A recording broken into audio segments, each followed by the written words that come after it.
Donc, on annonce qu'effectivement, on va commencer à vacciner les enfants de 5 à 11 ans. Il y a 650 000 enfants de 5 à 11 ans au Québec. Donc, quand vous regardez le nombre de vaccinations qu'on fait actuellement par jour, c'est sûr que là, on vient ajouter un gros bassin de personnes qui peuvent être vaccinées. Donc, si on réussit à en vacciner un certain pourcentage, ça va changer la situation puis la couverture vaccinale de la population québécoise. Évidemment, on parle de vacciner des enfants de 5 à 11 ans. Donc, je me mets à la place des parents. Je suis moi-même parent. Je peux m'imaginer que ça peut amener certaines inquiétudes. Je veux essayer de rassurer les parents du Québec. D'abord, vous dire, c'est pas pour rien que le vaccin pour les enfants est sorti après celui pour les adultes et puis les adolescents. Parce qu'il y a eu encore plus de tests de fait un peu partout dans le monde. Puis les scientifiques ont aussi ajusté la dose. La dose que vont recevoir les enfants, c'est à peu près le tiers de la dose qui est donnée aux adultes. Et donc, les scientifiques pensent que c'est sécuritaire. Donc ça, c'est très important. Mais c'est normal qu'il y ait des parents encore qui se disent « je suis inquiet ». On parle de nos enfants. Il y a des informations qui sont disponibles à différents endroits. D'abord, sur le site québec.ca. Ensuite, quand vous allez vous faire vacciner, d'abord, on ne veut pas mettre de pression à personne. Donc, vous avez le droit de poser toutes les questions que vous voulez aux personnes qui vaccinent. Ce sont des personnes qui peuvent répondre à beaucoup de vos questions. Et, la question qui revient le plus souvent, c'est est-ce que c'est utile de faire vacciner mon enfant? Parce qu'on le sait, puis on l'a répété beaucoup, les risques pour les enfants sont beaucoup moins élevés que pour les adultes. Par contre, il y a des enfants à différents endroits dans le monde qui ont eu des conséquences, qui ont attrapé la COVID, qui sont retrouvés à l'hôpital, puis même il y a des cas où il y a eu des effets à long terme. Donc, les scientifiques pensent qu'il y a des gros avantages à vacciner les enfants pour éliminer une bonne partie de ce risque-là pour les enfants d'avoir des effets à long terme, de se retrouver à l'hôpital. Bon. Donc, la première raison pourquoi on pense que c'est une bonne idée que les parents acceptent que leur enfant se fasse vacciner, c'est d'abord pour l'enfant. Donc, avant de penser aux autres puis protéger les autres, il y a vraiment un risque réel pour chaque enfant. Puis, une fois vacciné, bien, on réduit ce risque-là. La deuxième raison, c'est ce qui se passe dans nos écoles. Vous l'avez vu, on est obligé de fermer des classes. Évidemment, personne ne souhaite ça, là, que nos enfants soient privés de journées d'école. Donc, plus il y aura d'enfants de vaccinés, moins il y aura de chances d'avoir des éclosions puis des fermetures de classes et donc des enfants qui vont perdre des journées d'école. Donc, ça, c'est la deuxième raison. La troisième raison, puis je la donnerai dans cet ordre-là, c'est de dire, avec le temps des fêtes qui s'en vient, rencontrer sa grand-maman, puis la tenir dans ses bras, puis rencontrer son grand-papa, pas avoir peur pour un enfant de donner la COVID à son grand-père ou à sa grand-mère, je pense que ça a une certaine valeur pour les enfants. Donc, je le dis comme ça. Donc, la vaccination va commencer dans les écoles la semaine prochaine, mais elle va commencer dès demain dans les centres de vaccination. Et donc, vous pouvez aller depuis ce matin sur Clic Santé, prendre rendez-vous, surtout si vous souhaitez, je pense entre autres aux plus jeunes, accompagner votre enfant plutôt que de donner une autorisation. Ça, je vais être bien clair, là, il n'y a aucun enfant qui va être vacciné dans les écoles si on n'a pas eu l'autorisation écrite des parents. Donc ça, c'est très clair. Mais vous pouvez aussi accompagner votre enfant dans un centre de vaccination. Puis ça a l'air très populaire parce qu'on me disait qu'en milieu d'après-midi, il y avait déjà 80 000 rendez-vous de pris. Ça veut dire que sur 150 000 enfants, il y en a juste depuis ce matin, alors que bon, ça a été connu grâce à vous que c'était ouvert, bien, il y en a déjà 80 000, puis ça, je vous parle du milieu de l'après-midi, on doit être à plus que ça à l'heure qu'on se parle. Bon, j'insiste sur le fait qu'il ne faut pas mettre de pression ni sur les enfants, ni sur les parents. On ne veut pas là se retrouver dans une situation où des enfants seraient stigmatisés parce qu'ils n'ont pas été vaccinés, puis que les autres enfants commencent à dire, bien, toi, tu n'as pas été vacciné. Regardez, là, c'est un choix personnel et il faut tout prendre le temps qu'il faut, puis répondre aux questions, puis se sentir à l'aise. L'autre chose qui est importante aussi de dire, comme on l'avait déjà dit, le passeport vaccinal, par exemple, d'un restaurant, ne va pas s'appliquer aux enfants de 12 ans et moins. Ça veut dire que tu sois vacciné, que tu ne sois pas vacciné, ça ne change pas la situation pour les enfants de 5 à 11 ans. Bon, l'autre chose qui est importante de dire, là, puis M. Paré est là, et il nous dit que dans les 3 semaines qui restent avant les congés des fêtes, on devrait être capable de donner une première dose à tous les enfants où les parents le souhaitent d'ici Noël. Bon, puis par la suite, la deuxième dose, ça va être 8 semaines plus tard. Donc, on veut dire qu'on va avoir probablement un gros mois de février aussi. Un mot sur la situation de la COVID en général. Bon, vous l'avez vu, dans certains pays en Europe, c'est très inquiétant. On a même recommencé à reconfiner. Des endroits, il y a des manifestations, même des émeutes.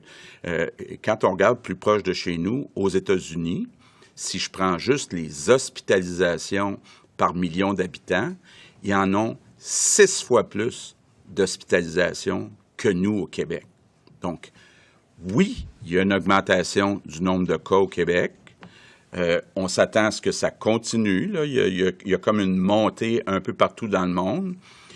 Il y a une petite montée des hospitalisations, puis ça aussi, ça devrait se poursuivre, mais ça n'a rien à voir avec ce qu'on voit aux États-Unis puis ce qu'on voit en Europe.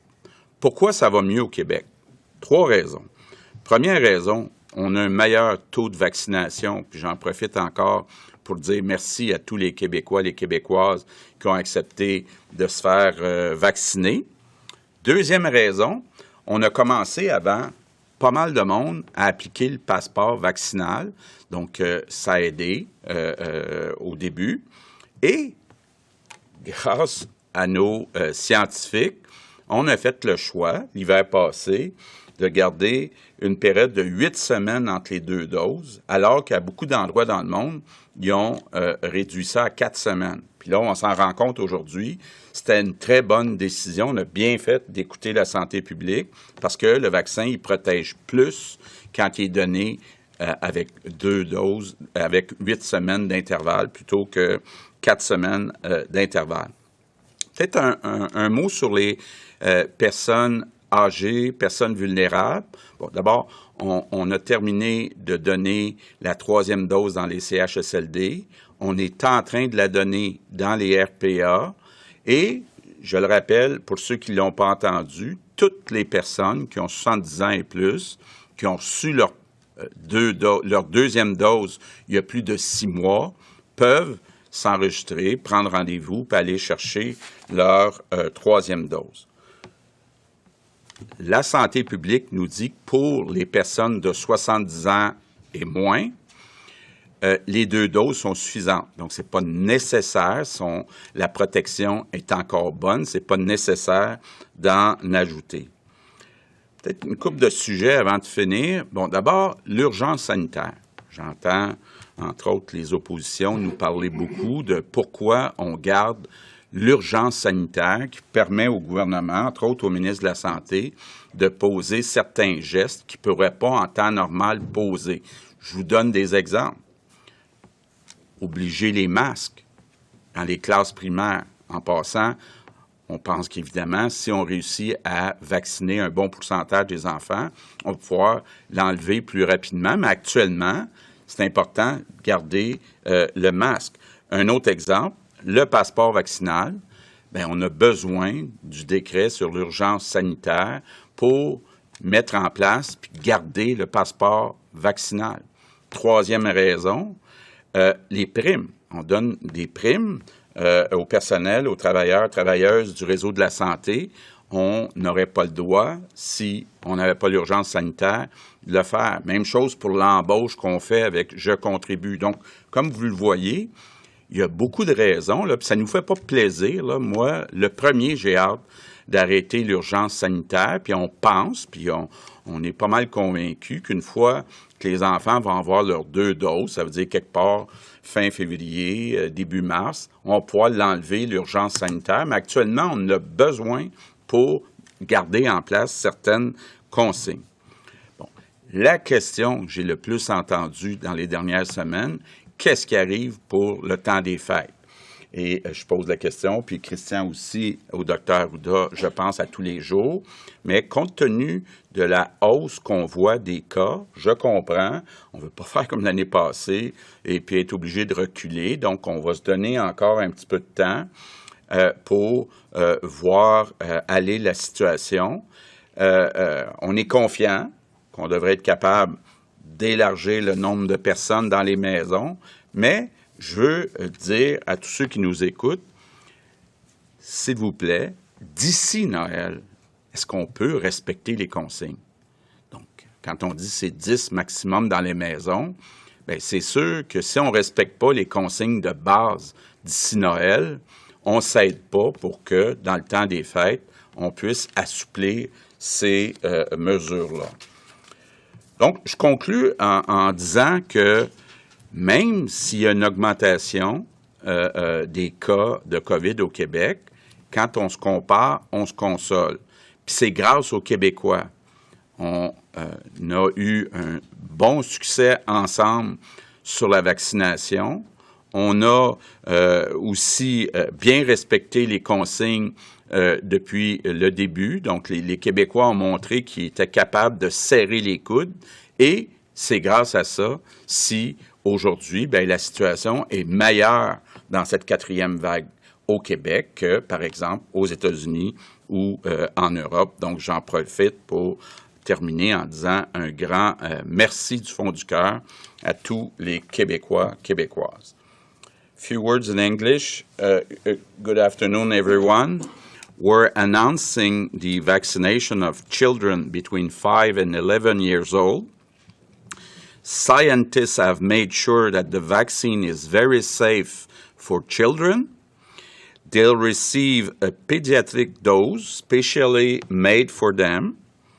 I know some parents will worry, and it's normal to ask questions for our children. You'll find many answers on our website, quebec.ca. And I'll say it's useful to vaccinate children for 3 reasons. First, even though kids are less likely to get sick, we've seen some of them have severe symptoms and even long-term effects. Second, vaccination will help us keep our schools open. And third, children will be able to hug their grandparents safely. I invite parents to make an appointment with Clic Santé. We'll start the vaccination tomorrow, and it's important to say that no children will be vaccinated in our schools without the consent of their parents. Regarding the 3rd dose, people over 70 can make an appointment if they receive their 2nd dose more than 6 months ago. The situation in Quebec is good. If we compare ourselves to other countries, we can be confident if we continue to follow public health rules, and it's thanks to all of you. Our nation is able to come together when necessary. So, thank you. Nous en sommes maintenant à la période de questions. Nous allons commencer avec Claudie Côté, TVA. Bonjour à vous 4. Excusez-moi. Dans l'annonce que vous faites aujourd'hui, vous avez pas parlé d'objectifs clairs de vaccination, de pourcentage. Or, on a été habitué à avoir des pourcentages clairs, surtout que la fin de l'urgence sanitaire y est associée. Alors, quel est-il ce pourcentage? Puis, qu'est-ce qui arrive si on l'atteint pas? Bien, je vais peut-être commencer, puis je demanderai au docteur Arruda de compléter. C'est sûr que je vous dirais, en gros, que le plus possible, on va avoir un pourcentage élevé, mieux ça va être. La raison pour laquelle on n'indique pas de pourcentage, c'est que, pour les raisons que le premier ministre a expliquées, c'est qu'on ne veut pas mettre trop de pression sur les parents ou sur les enfants. On va regarder comment la situation va évoluer. Mais si je faisais une comparaison, Mme Côté, avec ce qui est arrivé avec les 12-17 ans, les 12-17 ans, on a vacciné 95 % en première dose, ce qui est extraordinaire. Mais il y a eu un temps très important, là. Ça s'est échelonné sur plusieurs mois. Alors moi, ce que je dirais, c'est qu'on veut respecter le jugement des parents. C'est exactement ce qu'on vient de dire. Puis ce que je dirais, c'est que basé, et je vais passer la parole au Dr Arruda, on pense que c'est la meilleure façon de faire cette approche-là, de ne pas se fixer un pourcentage spécifique parce qu'on veut laisser beaucoup de jugement aux parents dans ça. Je pense qu'on est très confortable avec cette approche-là. Vous savez, il y a une plus grande sensibilité. Il y a une plus grande sensibilité des parents vis-à-vis de la vaccination de leurs tout-petits pour toutes sortes de raisons. Par contre, la population québécoise est très au rendez-vous pour la vaccination des enfants et je pense que c'est un beau cadeau qu'on peut leur donner parce que, comme le dit le premier ministre, heureusement, ils ont des effets de la maladie qui sont rares, mais ils sont présents. Il y a de la COVID longue qui peut se faire. La COVID peut entraîner aussi des syndromes inflammatoires multisystémiques là, dans les faits. Et je pense qu'on peut éviter ça. Et en plus, il ne faut pas négliger là, que les enfants ont besoin d'être stimulés à l'école, etc., là, et de participer. Ils ont déjà été pas mal empêchés au courant des dernières vagues. Actuellement, c'est un milieu où ça circule beaucoup. Donc, si les parents, c'est important qu'ils soient bien informés, qu'on réponde à leurs questions. On n'aurait pas mis un programme chez des enfants avec un vaccin qui n'est pas sécuritaire ou avec des effets très importants. Fait que moi, je pense que c'est correct. Et je pense qu'on va atteindre au Québec des taux de vaccination qui vont être acceptables. Et on a peu de temps avant Noël. Comme on l'a dit, on ne veut pas mettre de pression, on veut que ce soit un choix éclairé. On va monitorer la réponse, puis on va donner l'information la plus précise pour que les parents prennent un choix éclairé. Mais sur la fin de l'urgence sanitaire, comment on le mesure? Regardez, c'est que je pense que déjà, je vais vous le dire, aujourd'hui, là, on n'a même pas commencé les rendez-vous. Les rendez-vous commencent demain, puis il y a déjà 80 000 personnes qui sont inscrites. Je pense que ça donne déjà une indication, un peu ce que le premier ministre avait dit, les gens attendaient ça depuis longtemps.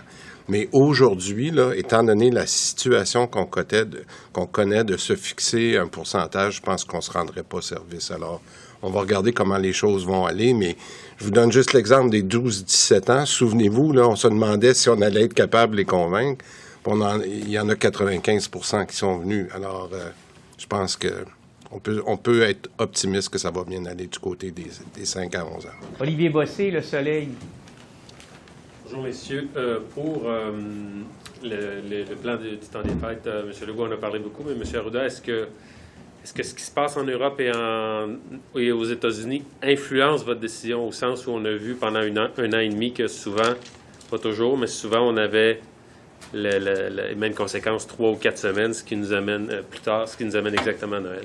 Il y a une certaine influence. C'est sûr qu'on regarde ce qui se passe ailleurs parce qu'on ne peut pas non plus toujours pas prendre ça en considération, mais en même temps, on a des conditions qui sont différentes. C'est très difficile d'extrapoler automatiquement, mais ça nous amène à une certaine prudence. Comme disait le premier ministre, une des choses que je pense importantes, c'est qu'on maintienne un niveau de transmission d'ici Noël qui va augmenter un peu, qui va nous permettre de maintenir, j'appellerais, éviter une explosion de cas avec le temps des fêtes, d'où l'importance, à mon avis, de respecter les mesures qu'on a mises en place jusqu'à maintenant pour pas avoir à faire du retour et du back comme il se fait actuellement en Europe. Est-ce que, là, la question, vous allez me dire, est-ce qu'on va avoir une 5e ou une 6e vague ou une 7e? Je peux pas vous répondre très clairement, mais ce que je vois, c'est qu'actuellement, on a quand même réussi dans les vagues récentes à cause de la très haute couverture vaccinale, je tiens encore à remercier le Québécois, comme disait le premier ministre, à cause qu'on a relativement respecté les mesures. Il y a toujours des personnes qui le font pas, mais la majorité des gens le font. Moi, je pense que si on veut s'offrir un beau Noël, à mon avis, là, je nous demande de respecter les consignes qu'on met maintenant et qu'on arrive au temps des fêtes, là, à la veille des temps des fêtes, non pas avec 2000, 3000, 4000 cas, parce que plus il y a de cas, plus il y a de chances de gens qui sont hospitalisés. Et je vais passer un message aussi, là on annonce la vaccination des petits, mais tous ceux qui n'ont pas reçu leur première dose. On vaccine encore des 2-3 000 personnes en première dose. Faites-vous ce cadeau-là, parce qu'on le sait, c'est les non-vaccinés qui se retrouvent à l'hôpital puis qui peuvent en mourir aux soins intensifs. Fait que vous avez vu l'effet de la vaccination sur ce que ça a eu au Québec. On voit l'effet de ces hospitalisations. Offrez-vous donc ce cadeau-là, même si vous êtes de n'importe quel âge, vous n'avez pas reçu encore le vaccin. On donne encore des vaccins, on en donne 2000 par jour, et c'est autant de personnes qui vont ils pourront peut-être faire la maladie, mais ils ne se retrouveront pas aux soins intensifs dans nos hôpitaux. Merci. Peut-être plus M. Legault, M. Dubé, là, vous verrez. Le rapport de la protectrice du citoyen sur les CHSLD qui est sorti aujourd'hui. Pour vous, qu'est-ce que vous avez vu là-dedans que vous avez dit? Ça, c'est nouveau pour nous, puis on retient ça, puis on va appliquer ça dans les 27 recommandations. Bien, écoutez, je dirais, Monsieur le Premier ministre, ça vous va, là, je pense que j'ai bien dit aujourd'hui en Chambre que j'en ai pris connaissance rapidement, là. Il y a près d'une quarantaine de recommandations. La bonne nouvelle, c'est qu'il y a au moins la moitié des recommandations qu'on a déjà implantées. Fait que ça, je pense que c'est rassurant pour les Québécois. Je pense que ce qu'il faut faire de plus, puis il y a des éléments là, que je veux rediscuter avec, entre autres, nos gens de l'équipe du ministère, c'est le suivi qu'on fait dans les CHSLD en termes d'inspection, d'évaluation, parce que il faut revenir souvent. Puis je pense qu'en tout cas, dans les recommandations de suivi d'inspection, c'est peut-être ça qui est le plus important à faire. Puis plus on sort de la pandémie, plus on a mis nos mesures de pays, toutes nos mesures de masques, comment on suit le PCI, c'est-à-dire le système de prévention des infections. Ça a l'air de rien, mais faut pas prendre pour acquis que parce qu'on a mis ces directives-là, qu'elles sont toujours suivies. Alors donc, je pense qu'il y a une chose que je vais m'assurer, moi, dans les prochains mois, c'est que on écoute ces recommandations-là de la protectrice du citoyen, mais qu'on fait des inspections beaucoup plus régulières maintenant. Puis ça, je pense que c'est une des choses qu'on va le faire. On a ajouté, puis je donne l'exemple, M. Bossé, on vient d'ajouter des inspecteurs pour les RPA, parce que même si on n'est pas... c'est pas nous qui avons la responsabilité, c'est des propriétaires privés, il faut le suivre quand même. Alors, mais on l'a fait pour les RPA, et là, on va faire la même chose avec les CHSLD, d'augmenter le nombre d'inspecteurs ou d'évaluateurs. Alors ça fait partie des choses qu'on va faire dans les prochains mois. Fanny Lévesque, allez-y. Juste pour ajouter, j'ai lu le rapport. Moi, il y a 5 recommandations ou 5 groupes de recommandations, là, pour moi, que je trouve importantes. La première, c'est qu'on dit que notre réseau est trop centré sur les hôpitaux. Hein? Puis, effectivement, on n'est pas les seuls. Là, quand la pandémie a commencé, on voyait ce qui se passait avec le manque de respirateurs dans certains hôpitaux à New York, en Italie. Donc, on s'est beaucoup concentré sur les hôpitaux, pas assez sur les CHSLD. Donc, je pense que on a vraiment eu notre leçon ce côté-là, pas juste nous autres. Là. Je pense que c'est un peu comme ça partout dans le monde. Bon, la pénurie de personnel. Évidemment, à un moment donné, il nous manquait 10 000 personnes.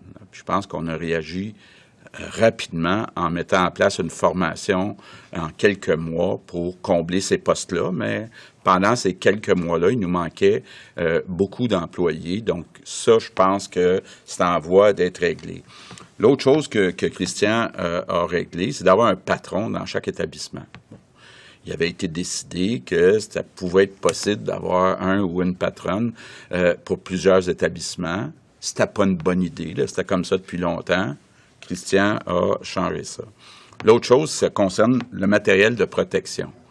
Bien là, effectivement, d'avoir un inventaire quotidien, établissement par établissement, puis d'avoir aussi des personnes qui savent comment l'utiliser, qui s'assurent que le personnel l'utilise correctement. Bien, là aussi, il y a eu des gros changements qui sont en train d'être faits. Puis la 5e recommandation, pour moi, là, qui est importante, c'est le système d'information.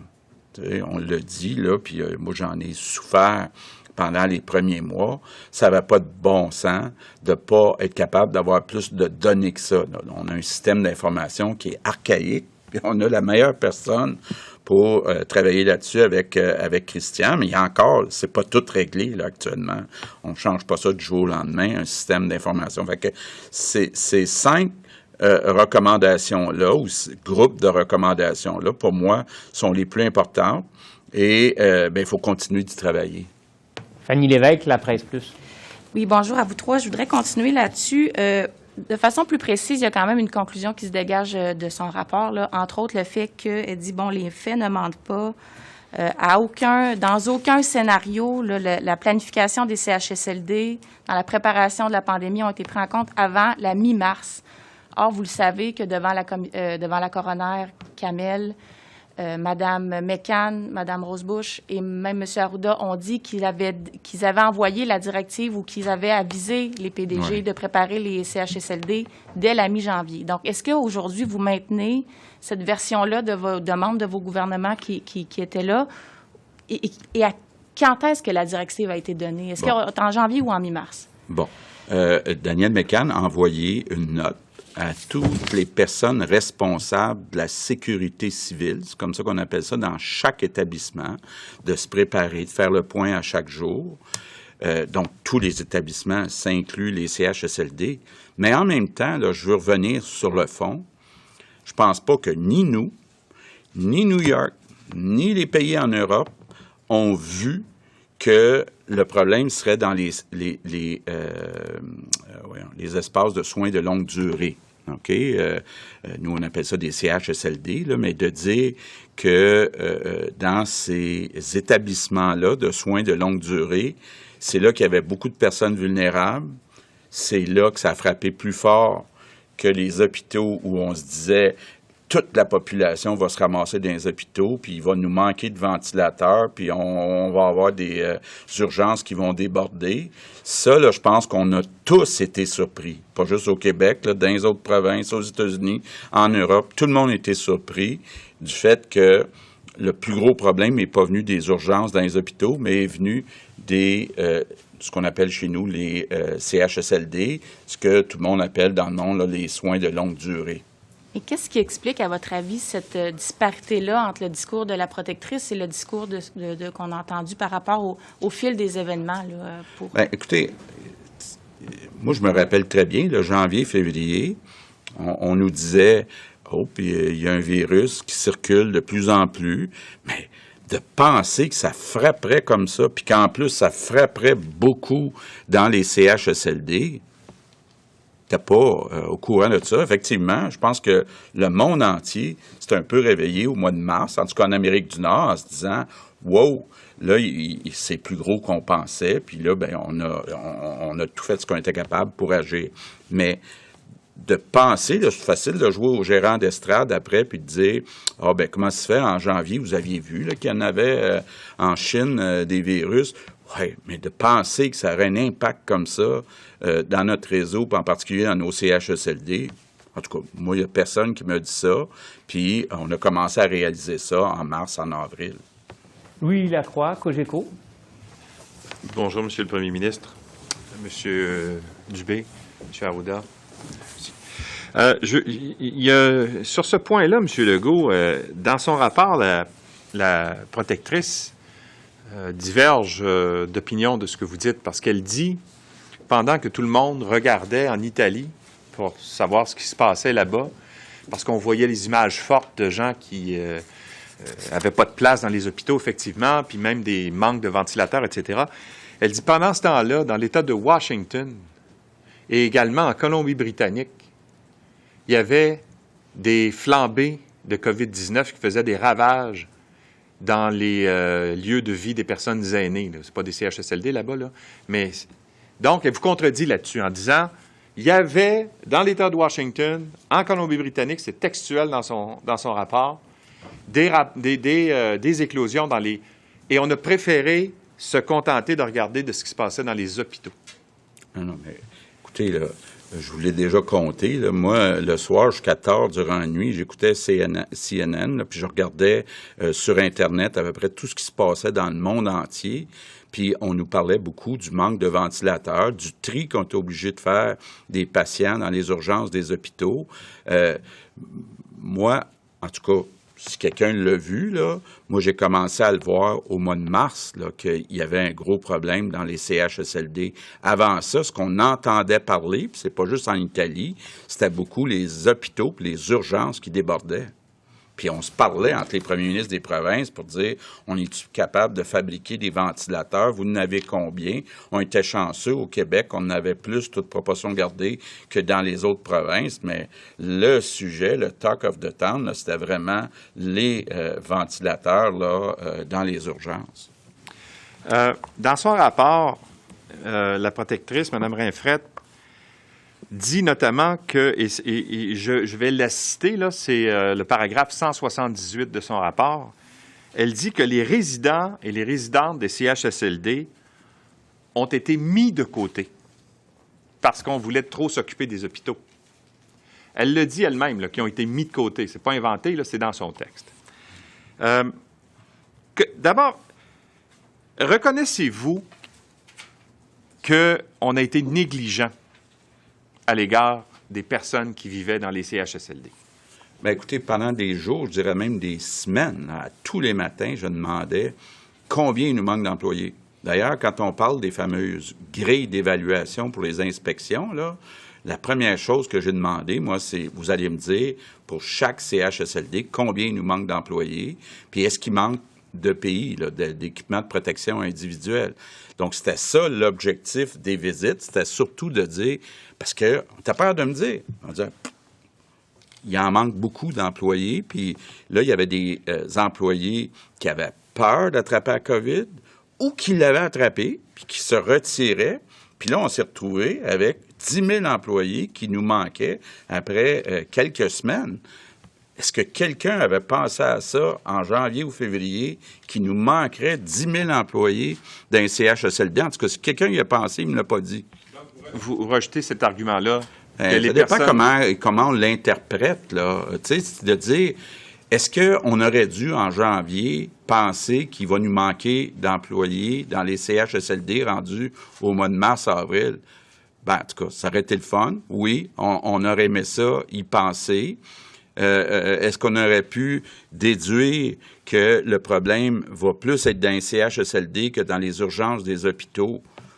Peut-être, mais partout dans le monde, là, je le répète, là, je regardais, moi, entre autres, New York, parce que New York, c'est gros, puis ils sont équipés, puis ils ont un gros réseau de la santé. Même chose au Massachusetts, Boston, sont riches, sont équipés.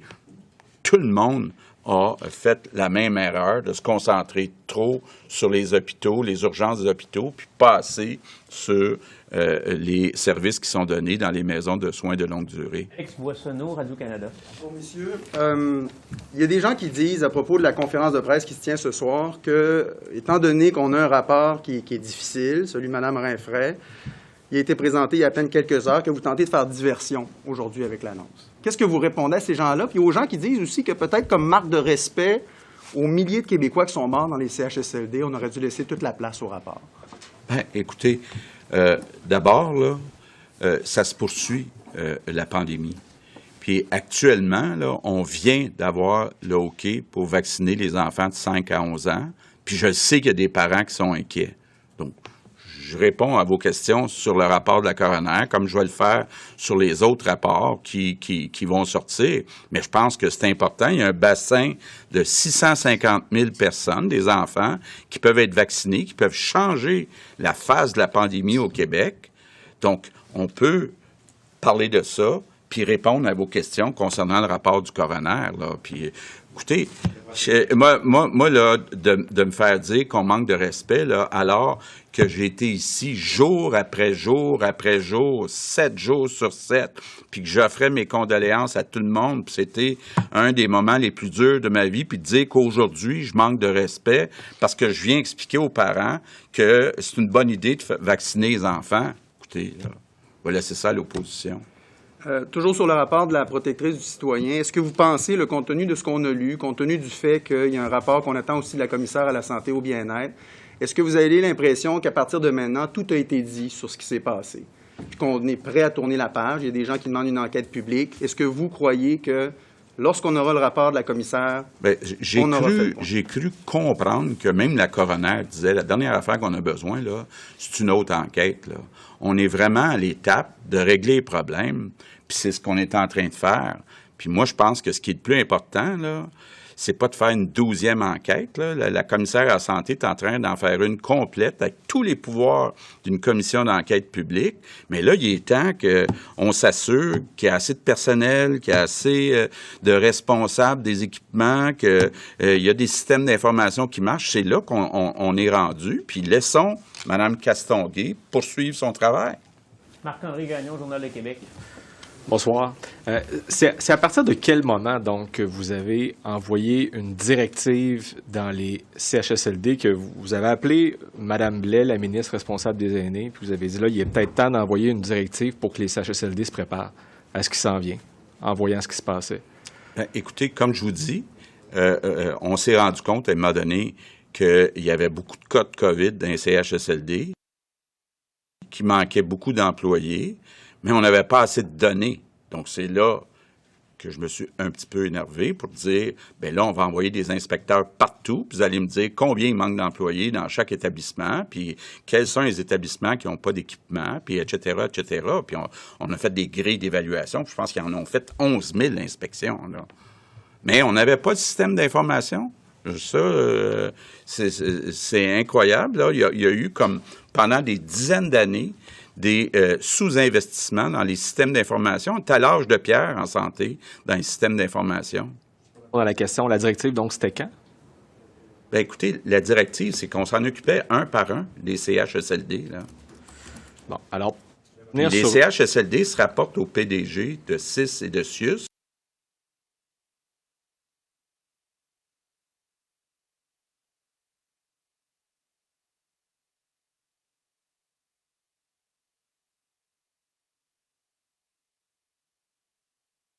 Des sous-investissements dans les systèmes d'information. On est à l'âge de pierre en santé dans les systèmes d'information. Dans la question, la directive, donc, c'était quand? Bien, écoutez, la directive, c'est qu'on s'en occupait un par un, les CHSLD, là. Bon, alors... Les CHSLD se rapportent au PDG de CIS et de CIUS. Puis là, bien, Daniel Mécan communiquait avec les PDG de CIS et CIUS pour dire « Occupez-vous des CHSLD, qu'ils soient publics ou privés. » Je vais revenir sur la vaccination.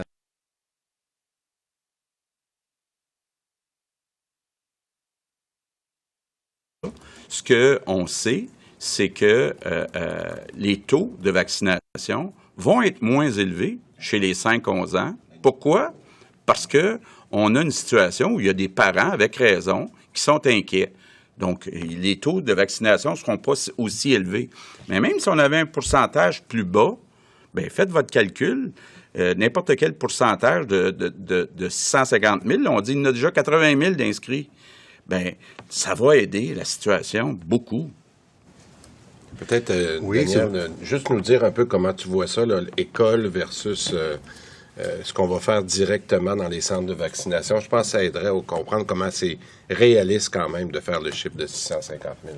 Bien, merci pour la question. Ce qu'il faut comprendre, c'est qu'on a déployé là, des rendez-vous au niveau de nos grands centres de vaccination et, comme M. Legault le mentionnait, on débute demain soir. Fait que cette semaine, il faut la compter vraiment. Et nous, ce qu'on a fait, on a vraiment bien ouvert des rendez-vous jusqu'à la période des fêtes. En plus de ça, on va avoir nos équipes mobiles qui vont se déplacer aussi au niveau des écoles. oui, on est confiant. Quand je regarde, moi, là, mon nombre de rendez-vous avec le nombre de nos équipes mobiles partout qui vont aller sur le territoire, on a de la capacité pour le faire. Mais, je vais être clair aussi, ça ne se terminera pas le 25 décembre. Il y a des familles qui vont probablement faire le choix, ce sera leur choix, de se faire vacciner plus tard. Et aussi, on aura encore de la capacité là, pour bien les desservir, pour bien les accueillir, bien les informer, qu'ils fassent un choix éclairé. On est prêt. Daniel, peut-être tu dire un mot aussi sur le consentement des parents, la responsabilité que les écoles vont envoyer les documents. Ça, je pense que c'est important que les parents comprennent ça ce soir-là. Oui, mais merci, M. Dubé, de me permettre de le mentionner. Fait qu'encore là, peut-être, je m'adresse aux parents là, à la maison. Là, vous allez voir, au cours des prochains jours, les écoles vont distribuer des formulaires d'information et des consentements pour justement faire le choix de la vaccination pour ceux qui vont être vaccinés au niveau des écoles. Fait qu'encore là, ça va être fait de façon éclairée. Fait que vous n'avez pas rien reçu encore. On attendait d'avoir tous nos documents d'homologation de Santé Canada, la recommandation du Comité d'immunisation du Québec. C'est prêt. Ça va être distribué dès demain. Et encore là aussi, sur les sites de vaccination, c'est un endroit pour pouvoir poser vos questions. On a des professionnels de la santé qui sont formés et de ne pas hésiter pour être bien rassurés et de faire un choix éclairé. François Carabin, Le Devoir.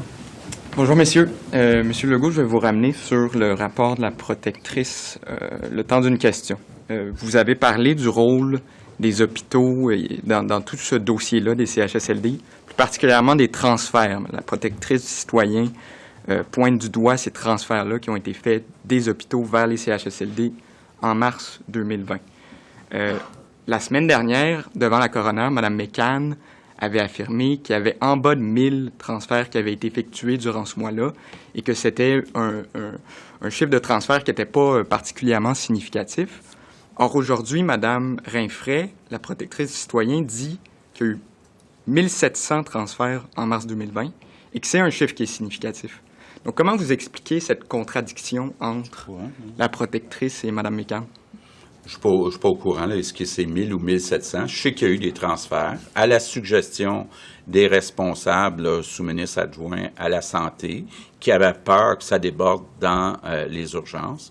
Est-ce que c'est 1000 ou 1700? Je ne sais pas, mais je pense que 1000, c'est quand même significatif. Mais comme je vous dis, à l'époque, tout le monde était convaincu autour de la table, là, pour une vingtaine, que ça frapperait plus fort dans les urgences des hôpitaux que dans les CHSLD. Mais juste sur cette question-là, comment ça se fait que Mme McCann, devant la coroner, dans un témoignage qui est sous serment, présente des chiffres qui, visiblement, ne sont pas exacts? On va voir. Là, je pense que Mme McCann va vous rencontrer demain. Là, vous pourrez lui poser la question. Merci. Nous en sommes maintenant à la période de questions en anglais. Nous allons commencer avec Phil Authier de Gazette. Good evening. Good evening.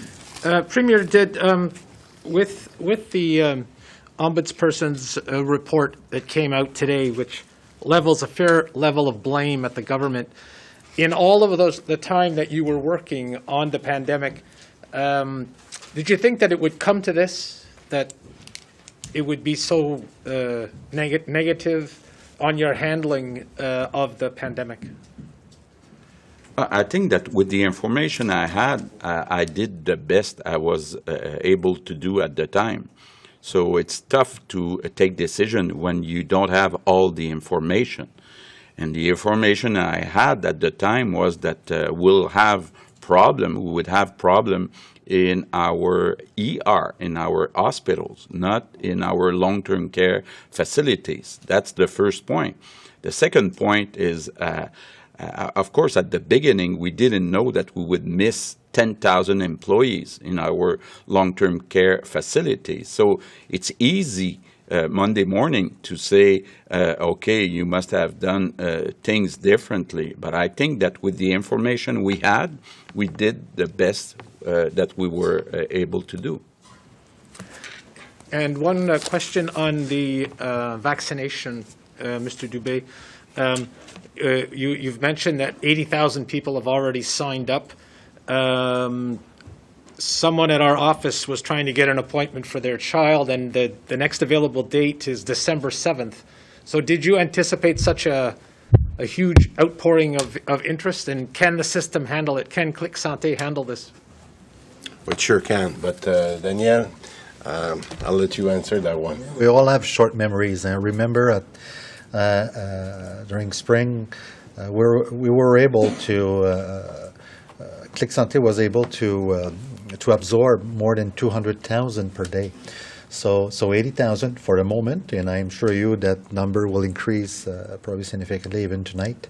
The system can absorb everything. Our vaccination center are ready, and December 7th, it's great, because we're going to have appointments this week, next week, and the week after. So again, it's what you're saying right now. It's great. It's great news. The system is working well. Maybe one thing that I would suggest, Danielle, that we explain to parents, and we didn't do in French, maybe we should do as well. One of the reasons that we start with appointment as opposed to without appointment is we are at the beginning of the winter, and we don't want long lineup of people with their kids waiting outside in line. So that's therefore why we recommend that people will take appointment, and that's probably the reason that we'll see a surge of appointment at the beginning. That would probably level off over the next few days. But I just want to make sure, because I've discussed that with Danielle many times, we will never refuse a family going to the center of vaccination if they don't have an appointment for the second or the other kid. Okay, we prefer appointment at this time, but we will never refuse somebody that doesn't have an appointment, because we try to avoid long lineup outside, and that's the reason we prefer this hybrid approach. Vaccination center with appointment, and the school starting next week. And if I may add, Mr. Dubé, we also have a toll-free number for, let's say, a family who doesn't have access to a computer, so we can register them through Click Santé as well. Raquel Fletcher, Global. Good afternoon, everyone. I don't know if this should be for Mr. Legault or Mr. Dubé, but there is obviously a change of tone today compared to what you said last week. On Thursday, Mr. Legault, you said 80% of kids would mean, ditching the health measures. I asked you again that question on Friday, as you remember. And now you're saying that you probably shouldn't have said that, and that you want to be respectful of parents' decision. But at the same time, I can't remember which one, but one of you stressed that the vaccines are safe. So why are we saying to parents now, well, we understand that you're cautious and with reason?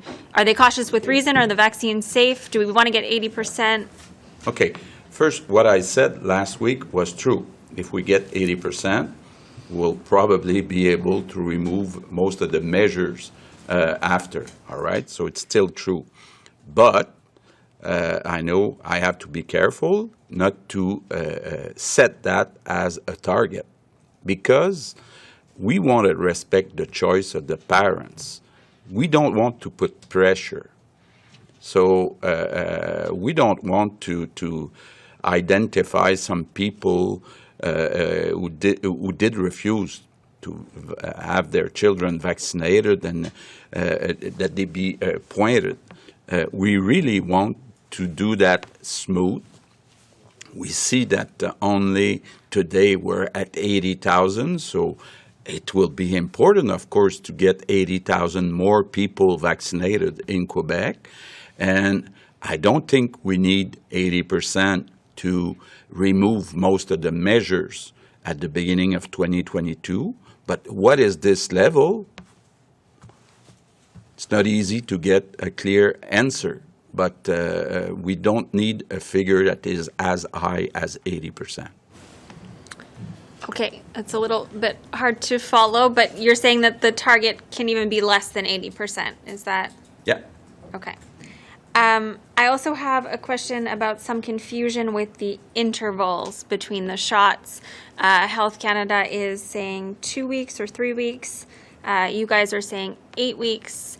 And there's also confusion. I'm hoping maybe Dr. Arruda, you could clarify this. If children are getting a flu shot at the same time, do they need to wait between the flu shot and the COVID shot? Can you clarify this confusion for us? First of all, it's clear that Health Canada is telling what has been proposed by the companies, and it can be done with a 2 weeks interval. But I would say that our own immunization committee, the SIC, and the CCNE, the committee also from Canada, has recognized that 8 weeks is probably a better thing because of the effect on long-term immunity, and also it can prevent less side effects. It can have less side effects if you wait for 8 weeks. So the recommendation we receive from our experts in public health is 8 weeks.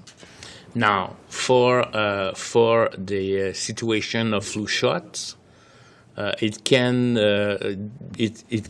be done most of the time. We prefer to wait 2 weeks in between the shots. But if it is received or there is a reason for giving it together, there is no big problem. Nous en sommes maintenant à la dernière question en anglais avec une nouvelle collègue de CBC, Emily Warren. Oui, bonsoir. Thank you for being here. My first question is for parents. Could you explain to them really how vaccinations in school will work? What can they expect from the vaccination in schools for parents? Daniel, peut-être. Well, tomorrow or in the next few days, parents will receive information on vaccine and also receive a consent form in order to consent for the vaccination of their children. After that, an agreement, a date has been chosen by the schools and also the CISSS. And that day, we're going to bring our teams, the vaccination teams, and we're going to vaccinate all the kids where the parents ask consent for the vaccination of their kids. Thank you very much. And my second question would be that you have this goal of first doses hopefully before Christmas, but if you see that there's a lot of hesitancy from parents in the weeks to come and the numbers are not as high as you're hoping, is there a plan to convince parents more than just directing them to the website for the information? Well, maybe what I can say is we're quite encouraged tonight with the inscription, though we already have of 80,000 appointments that have been secured already today over the next few days, so that's quite encouraging. If necessary, we will have communication as we did for the other categories, because we all remember that at the beginning of vaccination for the 12-17, you remember that they were the last one to be immunized. We never expected that we would have over 90%. That was one of the dreams of Dr. Arruda, to be over 90%, and we have 95%. So that's the reason we are prudent. We let the judgment of the parents to go the same way as they did with their 12-17. So let's look at the next few weeks. And if we need additional communication in terms of advertising, support with experts, I think we have now resources that we have developed in the last year that can help parents make their decision. But I think at this time, we'll let the first few days see how people react. But this is quite encouraging of what we've seen in the last day. Une petite précision qui s'adresse au Dr. Arruda, s'il vous plaît. Patrice Bergeron de la presse canadienne, au bénéfice de tous les collègues. Puisque les parents ont des craintes, quels sont les effets secondaires? Qu'est-ce qu'on sait de plus récent documenté des effets secondaires des vaccins sur les jeunes qui seront visés par cette campagne de vaccination? Bon, ils sont des effets secondaires, je vous dirais, à peu près similaires à ce qu'on observe habituellement, c'est-à-dire des syndromes, par exemple avec la céphalée, mal de tête, fatigue. Certains peuvent faire un peu de température et filer moins bien pendant quelques jours. aussi des réactions locales, hein, des gonflements locaux, etc. là, mais véritablement, des effets secondaires majeurs n'ont pas été démontrés dans les études cliniques qui ont eu lieu. Les États-Unis viennent de vacciner aussi encore plusieurs enfants et on n'a pas rapporté d'effets majeurs. Mais on va toujours quand même surveiller certains éléments, là, notamment des myocardites potentiels, mais on sait que c'est beaucoup plus tard que ça. C'est à 16 ans que c'est arrivé, puis c'est des effets qui sont court terme, qui guérissent bien, puis etc. Et donc, actuellement, on considère que c'est un vaccin qui est pas plus dangereux ou non sécuritaire que tous les autres vaccins qu'on donne chez les enfants. C'est ce qui met fin à cette conférence Merci de presse. tout le monde. Merci beaucoup. Merci beaucoup.